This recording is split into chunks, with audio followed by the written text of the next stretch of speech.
Hi, friends. Welcome to Holly's Highlights, a podcast designed to encourage, inspire, and equip you to intentionally live your life full of purpose. I'm your host, Holly Kirby, motivational speaker, leadership cultivator, marketing strategist, and personal cheerleader. Let's check out today's highlight. Some years ago, my mom and dad were at a restaurant for Sunday lunch, and when my mom went to take a sip of her sweet tea, as she always did, she was a sweet tea connoisseur, she spit it out faster than she even sipped it up. Come to find out, instead of sugar in that sweet tea, it was pure lye. My dad quickly rushed my mom to the hospital, and before long, she was intubated and loaded on a life flight helicopter and rushed to the ICU Burn Unit of a major hospital. I will never forget that feeling standing beside my brother and watching life flight take off with both of our parents inside. Now, my mom ended up being in a coma and in ICU for about 2 weeks. And during that time, I was suddenly thrust into the position of needing to help my parents make some transactions at their bank. Well, even though we banked at the same place, I went there and found I couldn't do even the simplest things to help them since I wasn't on their account. Despite doctors' predictions, my mom miraculously survived that poisoning. And as a result of that whole experience, we all suddenly found ourselves in. Shortly after that, my mom got home and she and my dad both added me on various accounts so that I could help in the future should the need ever arise again. Now, obviously, that wasn't a scenario we were planning on, which leads us to recognize National Healthcare Decisions Month with this episode on how to prepare for the unexpected in life. Now, today we're honored to learn from special guest David York, who will help us understand how to prepare as best as we can for these life emergencies. David is an attorney, a certified public accountant, and a managing partner with the Salt Lake City law firm of York Howell Guymon. David practices law in the areas of estate planning, tax, business planning, and nonprofit entities. He's a fellow with the American College of Trust and Estate Counsel and is the Dean of Legacy with the Purposeful Planning Institute. David has extensive experience in designing and implementing advanced wealth planning strategies for the ultra high net worth clients. David has spoken to hundreds of public groups and professional organizations, including TEDx Salt Lake City, Q Commons, the $1 Million Roundtable, the AALU National Conference, the Hawaii Tax Institute, the Purposeful Planning Institute, Investments in Wealth Institute, Volmark Member Summit, and the Southeastern Family Office Forum, to name a few. He is the co-author of 2 books, Entrusted, Building a Legacy That Lasts, and Riveted, 44 Values That Change the World, which actually after it was released, happened to be the #1 business ethics books on Amazon. That's awesome. He also created the game experience Rivets, which helps individuals and families and businesses identify their unique and shared core values to assist them with holistic wealth transfer and effective estate planning and even team building. He has also written for Trust and Estates Magazine, Estate Planning Magazine, and Investments in Wealth Monitor. In 2017, York Howell Guymon was recognized as an Incorporated 5000 company, and David currently serves on the board of directors of Holding Out Help and Healing Nations. He lives in the Salt Lake City area, Utah area, with his wife, Mindy, and their 5 children, Emma, John, Samuel, Hudson, and Avery. Welcome, David. We are so honored to have you with us today. I really appreciate the chance to get to talk with you, especially about such an important topic of being prepared.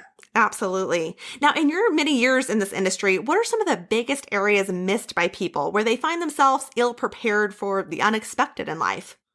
Yeah, it's the old adage: if you plan to fail, or if you fail to plan, then plan to fail, right? And I like to say it a little differently. Be guided by your aspirations and not your assumptions. And I think so often we have certain assumptions. The biggest one being that'll never happen to me.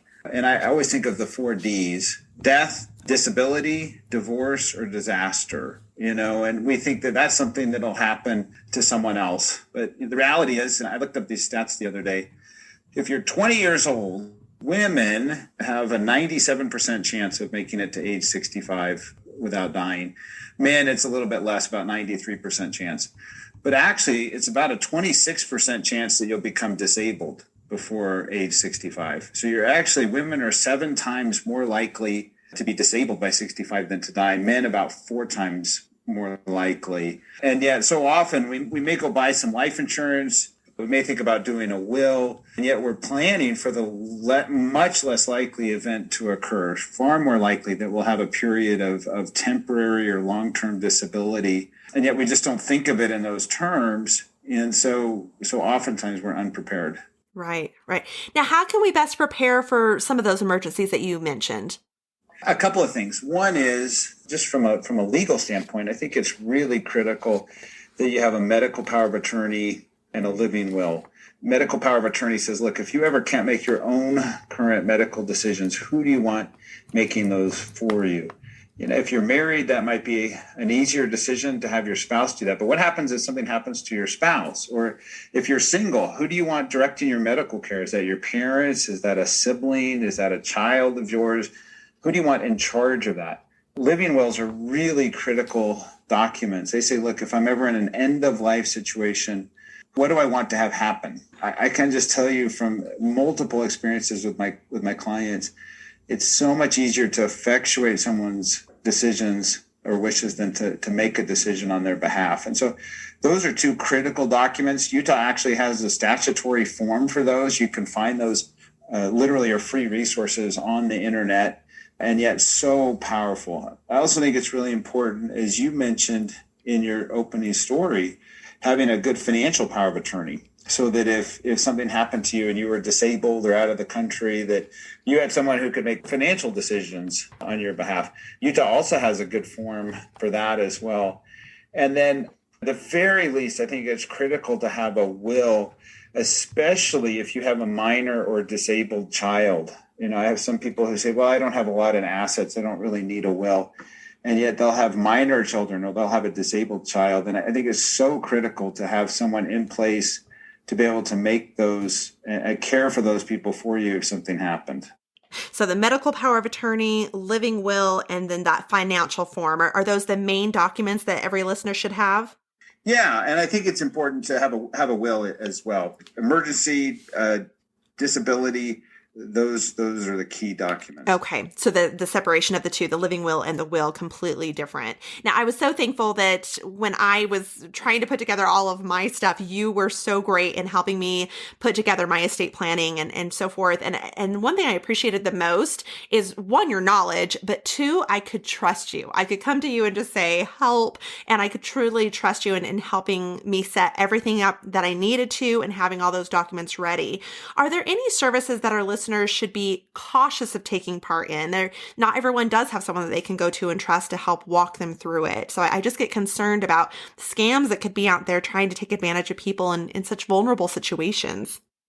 Yeah, unfortunately, that's a really good question. And I see this happen way too often. On the disability side, I'll see someone who's facing a temporary disability. There may be companies out there or individuals who promise to help you get government benefits or other things like that, or help take your assets and put them in a trust to protect it from Medicaid spend downs. There are government programs. There are ways to try to protect your assets, but oftentimes, one of the biggest indicators of a scam is when people want money up front in exchange for some perceived benefit that you're going to receive, either from the government or from others. And so you need to be really careful and do your due diligence, even though you may be in a scary time, an uncertain time. That unfortunately becomes a recipe for scam artists or for people who are looking to take advantage of you. So are they promising things that sound unrealistic? Are they looking for funds up front before they perform? Those can be good potential modicums of scam. I've seen a lot of IRS scams where people purport to be the IRS. Let me just tell you, the IRS will never call you and ask for money. Everything they do is through correspondence. They actually have developed a pretty good system if you're dealing with the IRS for you to know it's the IRS.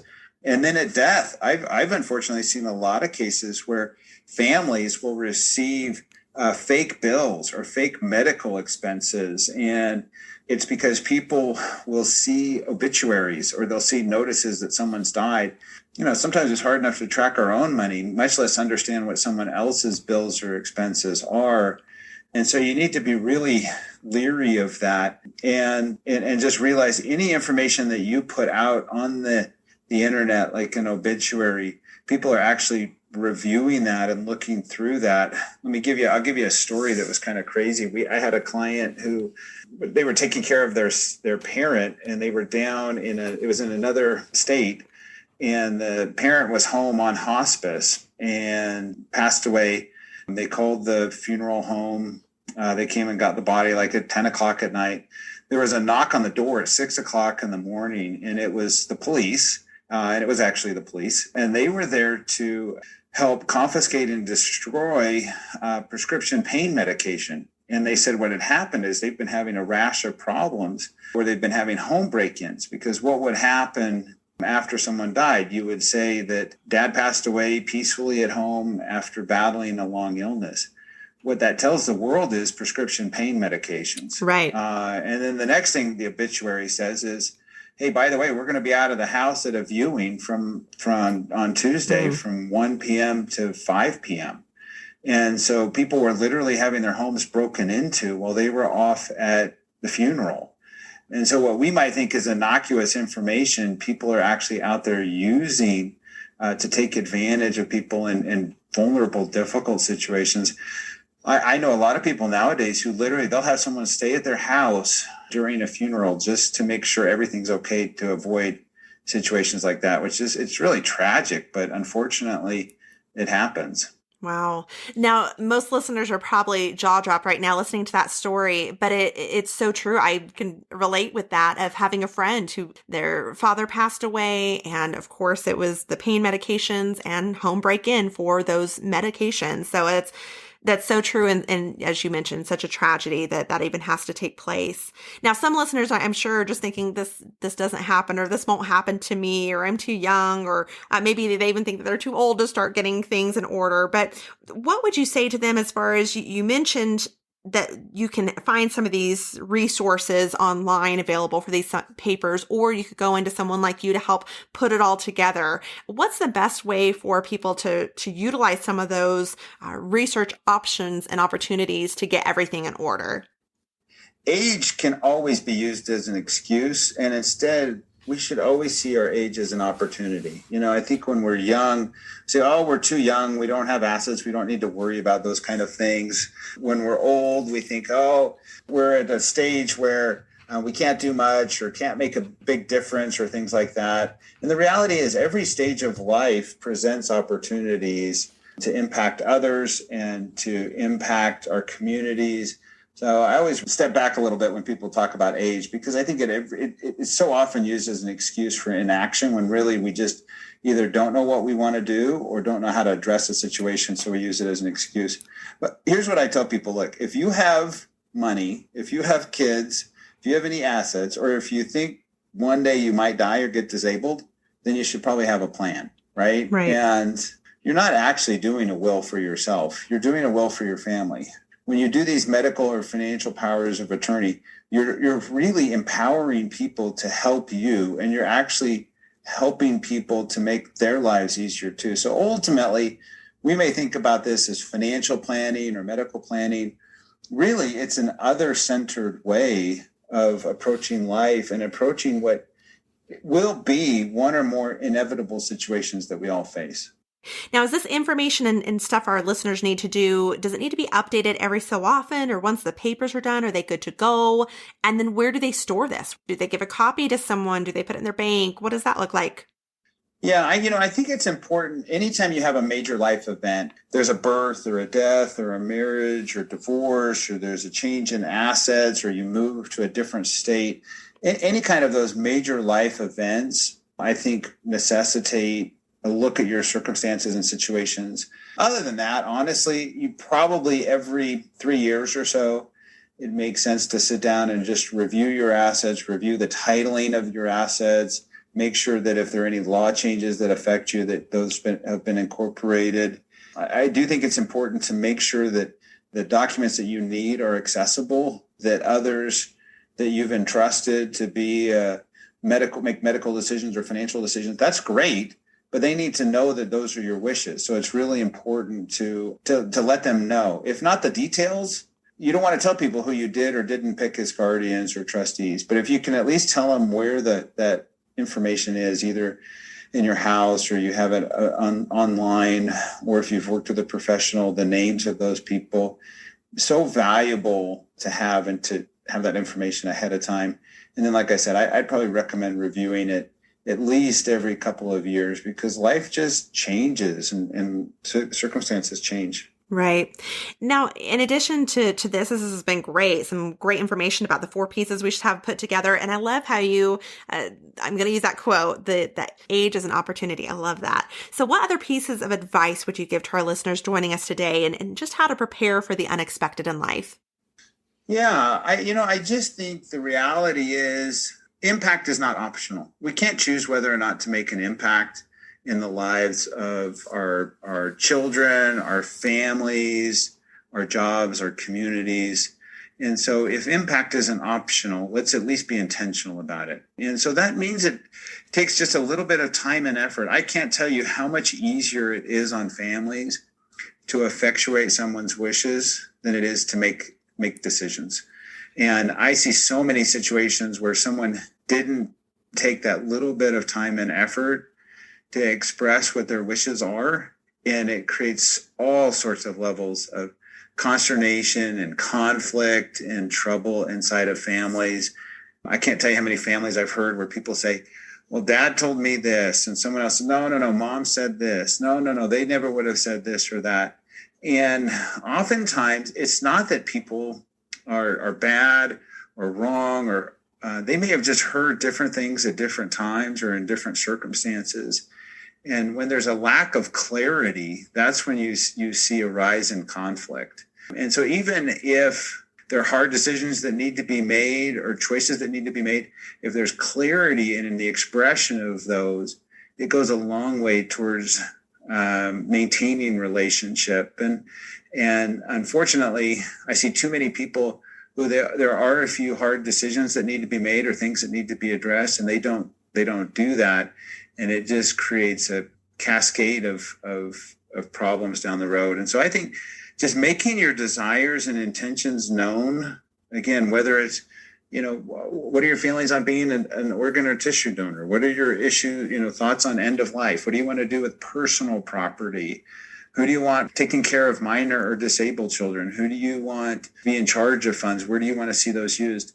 It does take just a tiny bit of effort, but I can tell you on the backside, those families that are intentional have the greatest opportunity to continue to preserve, maintain, and grow a relationship long term. Right. Absolutely. Now, David, a token question that we have here on Holly's Highlights is, if you could go back and encourage, inspire, or equip yourself as a child, what would you tell your young self? That's a great question. I would say this. I think there's, you hear the adage and people always talk about, do what you love. And part of that is knowing obviously what you love and who you are. But I would also say love what you do. And I think so often people feel like they're in a situation in life or circumstance where it's not what they want to be doing. It's not what they love. And so it ends up becoming a drag and a drain. But I've seen people, it doesn't matter what life circumstance they're in. They could be facing a tremendous illness or disability. They could be facing a career situation or financial issue. They may be doing what we would consider to be a very basic or even menial job. If they love what they do, it's transformative. And so I think for me, it was a process of trying to figure out who I was and in light of what everyone else was telling me. And so I do think it's important to try to understand who are you, what do you value, what do you believe, and let that drive. But at the same time, in the moment that you're in whatever circumstance you're in, love what you're doing, whether that's being a parent or working a really basic job or being a mentor to someone. That at the end of the day makes all the difference. So much wisdom in that. Absolutely. Now, I'm sure as a result of learning from you today that there are some listeners realizing they have some things that they need to get in order. So where can our listeners connect with you?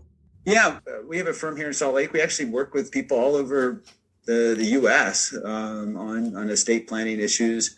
Our website is www.yorkhowell.com, YORKHOWELL.com. We also have some resources on there. If you go to I think it's our resources tab, there's a thing called Estate Planning Essentials. It's just a little booklet that kind of goes through and explains a lot of this. What's a will? What's a trust? Who's a guardian? What's a trustee? And actually provides a lot of just real great basic information on medical and financial powers of attorney and those things. And that's just a free resource we have on our site. So probably through our website's the best way. Wonderful. What a valuable resource. I'll make sure to include that in our show notes too for listeners. Now, thank you so much, David, for taking time to share with us today and help us be a little bit more ready for the unexpected things in life. We sure do appreciate and value your time. Yeah, anytime. It was great chatting. Thank you for joining me on this journey of life.